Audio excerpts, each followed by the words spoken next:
Good morning, students. I hope all of you are fine today. So let's start a new chapter in science, which is weather, climate, adaptations of animals to climate. Okay, students. Now, our first question is, what do you mean by weather?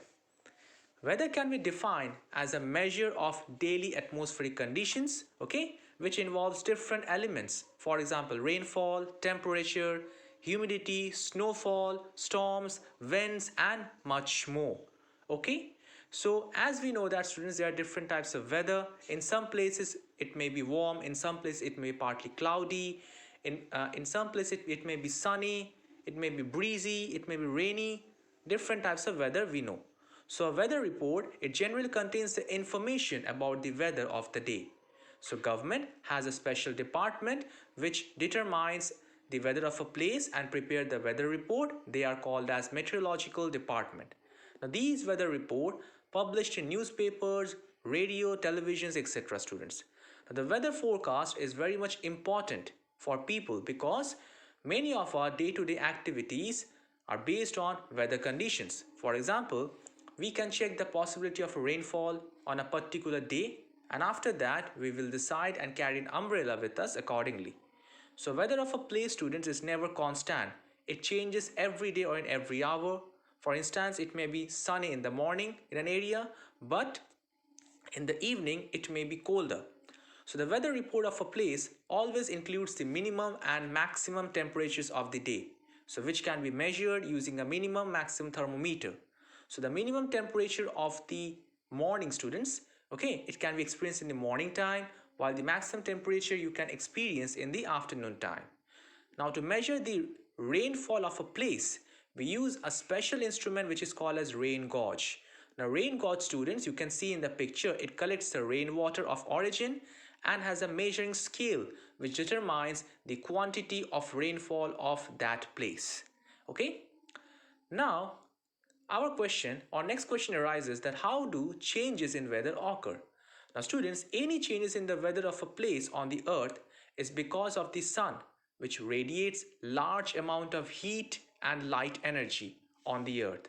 Now the formation of winds, the rainfall, as well as the changing in seasons all occurs due to sun, students. Now students, if I ask one question that why are days shorter in the winter season, there must be reason for it, okay? You can see the picture.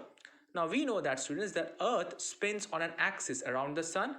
Hence, the amount of sunlight a place receives in our earth, it varies throughout the year, as because it changes its position with respect to the sun, and also our earth rotates, okay, rotates each and every second. So this leads to change in seasons of a place. Now in the summer season, the position of a place is closer to the sun and hence it receives sunlight for longer hours. While in the winter season, the position of a place is farther to the sun. That is why it receives sunlight for shorter hours, students. Okay. Now the next term is climate. Now it can be defined as the weather conditions of a place for a longer period of time. For example, say about 10 or 15 years or 20 years, okay? For example, the temperature of Rajasthan or a moderate or a hotter region is generally high throughout the year, as because it doesn't receive much rainfall. So that is why after predicting a temperature of a particular place for so many years, we can say that Rajasthan is a hot and drier place. Now the next topic is climate and adaptation. The climate of a place, students, it affects the living organisms of that particular region. Okay. Now the animals, the plant species who are living in a particular region, they adapt themselves so that they can survive in a particular weather conditions. Now the features and habitats of the animals, okay, start to change as per the climate of the place, okay, place. All right, students. Now our next part is the polar region. Now the polar region, you can locate it in the northern and in the southern part. Now the area of the earth which surrounds the North Pole and the South Pole, they are called as polar region. The climate of the polar region is extremely cold throughout the year, students, and that is why they receives heavy snow. Now, in these regions, students, the sun doesn't rise for 6 months of the year in the polar region, and it stays up to next 6 months. That is why the temperature is very much low as minus 37 to 38 degrees Celsius. Now the animals which found in these regions, they are polar bears, penguins, Arctic wolf, Arctic fox, etc. Okay, they have adapted themselves, these animals have adapted themselves to survive in this place, students. Now we will discuss some animals which lives in the polar region. The first one is the polar bear. Now students, the white fur of the polar bear, you can see, okay, makes it easier for them to hide in the snow, and that is why they will get safe from predators, that is the animals who wants to hunt them. In the same way, it makes easier for them to catch their prey as well. And the polar bears, they have took 2 layers of thick fur on them so that they can survive very extreme cold climatic conditions. The polar bears, they move very slowly and rest a lot so that they don't get overheated because of their thick fur. Now, the polar bears often swim on warm days, students, to keep themselves cool. Their paws are very large and wide so that they can swim as well as walk easily in the snow, and they can swim underwater as well because they can keep their nostrils closed for a very much long time. Now, if you see, okay, these are the features, students. The strong sense of smell of polar bears makes it possible to locate its prey during such harsh weathers.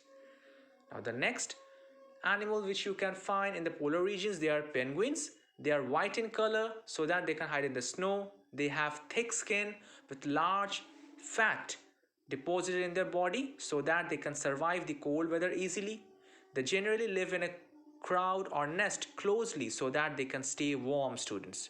Okay, the penguins have web feet which allows them to swim. Now there are fewer bird, students, which are called as migratory birds in the polar regions. The birds, these birds often flies from one place to another. Okay, but for what? In order to protect themselves from cold weather of the winters in the polar regions, often migrate from these areas to warmer places. So there are many birds which flies from these polar regions to a warmer place. Now they will return back after the winter season is gone. Okay, for example, students, the Siberian crane, they migrates to India and Rajasthan, Haryana, and in some northeastern regions during the winter season in Siberia. Now these birds, students, they migrate to different places during a change in weather, and that is why they are often called as migratory birds. Now they can travel around 15,000 kilometers to protect themselves from the extreme cold climates. Okay, these migratory birds, students, they fly very high so that heat generated by the flight wings, they can be disposed of in the cold conditions. And the migratory birds, they have a sense of direction so that they can travel to the same place every time. Now the migratory bird, students, they also use landmarks, okay, or they follow the direction of the sun as well as stars to locate their original or to locate the place where they want to fly. Now some birds often use the magnetic field of our earth, and after that they can find the direction in which they want to fly them. Okay, apart from birds, fishes, insects, mammals, they also migrate, students. Now our next topic is the tropical rainforest. Now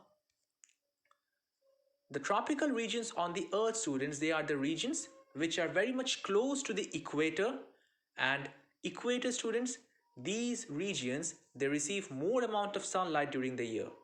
Now because of these, they have a hot climatic condition of temperatures around 40 degrees Celsius, and in cold and in winter season the temperature drops until 15 degrees Celsius, okay, only.